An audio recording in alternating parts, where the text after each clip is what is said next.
नमस्कार दोस्तों, मैं हूं बिट्टू कुमार और मेरे चैनल बिट्टू एडवाइजर में आपका स्वागत है। आज आपने माननीय शिक्षा मंत्री विजय कुमार चौधरी जी का एक स्टेटमेंट पढ़ा होगा। एक लेख उनके द्वारा पेपर में प्रकाशित किया गया है बिहार की शिक्षा और शिक्षक व्यवस्था को लेकर।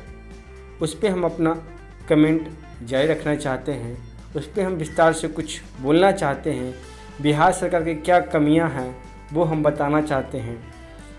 स्कूल में क्या व्यवस्था है वो आपको हम बताने वाले हैं कि किस तरह से बिहार के विद्यालय चल रही है। तो प्लीज़ अगर आपको अच्छा लगे तो लाइक भी कीजिएगा, कमेंट भी कीजिएगा और ग्रुपों में शेयर ज़रूर कीजिएगा। शिक्षा मंत्री द्वारा आज 5 मई को प्रकाशित शिक्षा की स्थिति पर लेख का पुनरीक्षण। जिस बिहार के शिक्षक स्वयं एकेडमिक मार्क्स के आधार पर नियोजित होते हैं वह बच्चों को सर्वांगीण विकास की शिक्षा किस तरह दे पाएंगे। एक तरफ शिक्षा मनोविज्ञान कहता है कि बच्चों का सर्वांगीण विकास को ध्यान में रखते हुए शिक्षा का पाठ्यक्रम बनाया जाना चाहिए, जिसमें उनके मार्क्स को नज़रअंदाज करके सर्वांगीण विकास पर ध्यान देना चाहिए। वहीं दूसरी तरफ बिहार सरकार के शिक्षक अपने एकेडमिक मार्क्स के आधार पर नियोजित होते हैं और नौकरी पाते हैं।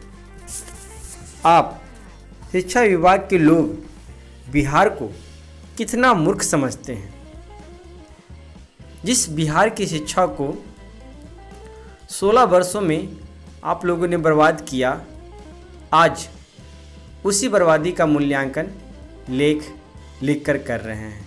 लेकिन दुर्भाग्य कि आप लोग अपने ही लेख पर कोई अमल भी नहीं करते। कितनी सच बात है दोस्तों कि अगर कोई शिक्षा बिहार के एजुकेशन को कोई बर्बाद किया है तो वो बिहार का शिक्षा विभाग है और अभी भी कर रहा है और वो अपना लेख लिखते हैं बिहार के शिक्षा पर। समाज को शिक्षित करने के लिए शिक्षित शिक्षक होना अनिवार्य रूप से ज़रूरी है। आपने जब साक्षर नियोजित शिक्षकों को बंधुआ मजदूर की तरह स्कूलों में सिर्फ अपनी वोट वाली योजनाओं की क्रियान्वयन हेतु बहाल किया है तो उन साक्षर शिक्षकों से सर्वांगीण शिक्षा की उम्मीद किस प्रकार करेंगे।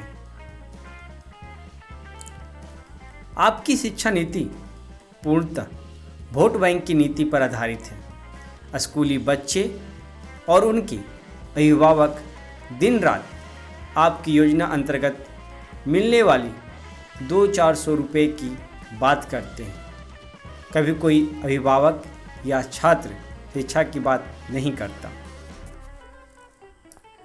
आप बिहार के वर्तमान और भविष्य को अन्य राज्यों के लिए मजदूर सप्लाई का सेंटर बनाना चाहते थे, जिसमें आप कामयाब हो चुके और स्कूलों के माध्यम से 200-400 रुपये देकर शिक्षा विहीन और भिखमंगा बिहार बनाने के अपने मकसद में भी कामयाब हो चुके हैं।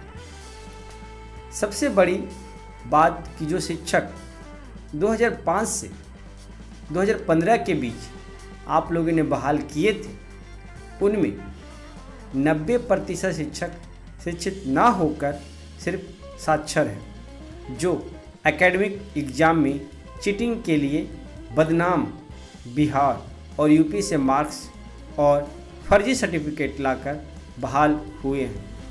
उनसे कोई प्रतियोगिता परीक्षा नहीं ली गई।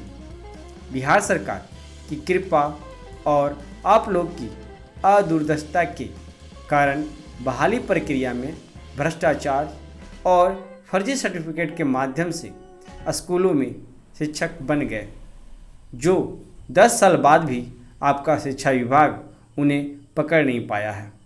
और उससे भी बड़ा दुर्भाग्य है कि वर्तमान में छठे चरण के तहत 94,000 प्राथमिक और 30,000 माध्यमिक और उच्चतर माध्यमिक शिक्षक नियोजन भी उसी पैटर्न पर चल रहा है, जिसके कारण शिक्षा का चिरहरण आज तक और रोज़ ही होता आया है।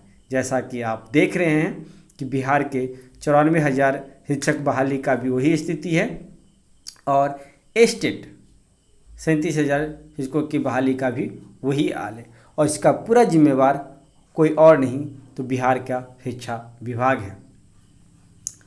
वर्तमान में लगभग 37,335 माध्यमिक और उच्चतर माध्यमिक शिक्षकों की बहाली के लिए ऑनलाइन सेंट्रलाइज प्रतियोगिता परीक्षा एस्टेट 2019 के रूप में ली गई, जिसका रिजल्ट मार्च 2021 में जारी हो चुका है, जो प्रकाशित सीट से भी काफ़ी कम हुआ है। इस प्रतियोगिता में पास होने वाले अभ्यर्थी गुणवत्ता से परिपूर्ण है, लेकिन दुर्भाग्य कि आप लोगों ने इस बहाली को 7वें चरण और कोर्ट का बहाना बनाकर लटका दिया है। जी हाँ, बिहार सरकार पहले तो 94,000 शिक्षक बहाली को लपेटा कोर्ट के रूप में, जिस तरह से भी आप समझते ही होंगे। फिर इस बार स्टेट का एग्ज़ाम हुआ, रद्द भी हुआ, फिर एग्ज़ाम हुआ, उसका रिजल्ट भी प्रकाशित किया गया, फिर भी उसके बाद भी आप देख सकते हैं कि स्टेट का बहाली भी 7वें चरण में डाल दिया गया और उसको भी ब्लाइंड केस से जोड़कर लटका दिया गया। कम से कम स्टेट का तो ज्वाइनिंग सरकार को पहले करवा देना चाहिए था, उससे 94,000 शिक्षक अभ्यर्थियों को भी फ़ायदा होता। लेकिन फिर यहीं पे असफलता का कारण कौन है तो बिहार का शिक्षा विभाग, जो आप भी जानते हैं, हम भी जानते हैं।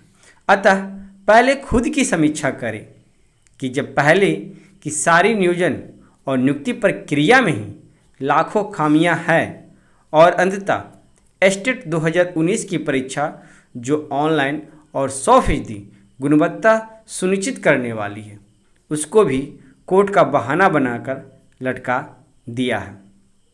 जिस राज्य में लगभग 2 लाख शिक्षकों के पद खाली हो और शिक्षा मंत्री द्वारा कोर्ट का बहाना और सदन में झूठ बोलकर शिक्षकों की नियुक्ति प्रक्रिया को बीच में ही लटका दिया गया हो, वहाँ शिक्षित समाज की कल्पना करना ही मूर्खता है। दोस्तों, आपकी शिक्षा और चरित्र निर्माण तथा सर्वांगीण विकास पर लिखा गया लेख तथा साक्षर और शिक्षित समाज की कल्पना करने का कोई मतलब नहीं है, जब तक सरकार स्वयं अपना मूल्यांकन और आकलन ना कर ले। तो दोस्तों, ये वीडियो आपको कैसे लगी आप हमें कमेंट में ज़रूर बताइएगा, क्योंकि ये जो हम वीडियो बनाया है वो सिर्फ माननीय शिक्षा मंत्री के लेख पे आधारित हमने बनाया है। तो प्लीज़ लाइक भी कीजिएगा, कमेंट भी कीजिएगा और शेयर भी कीजिएगा। आपका कमेंट का हमें इंतज़ार रहेगा। तो फिर मिलते हैं एक नेक्स्ट वीडियो में। धन्यवाद।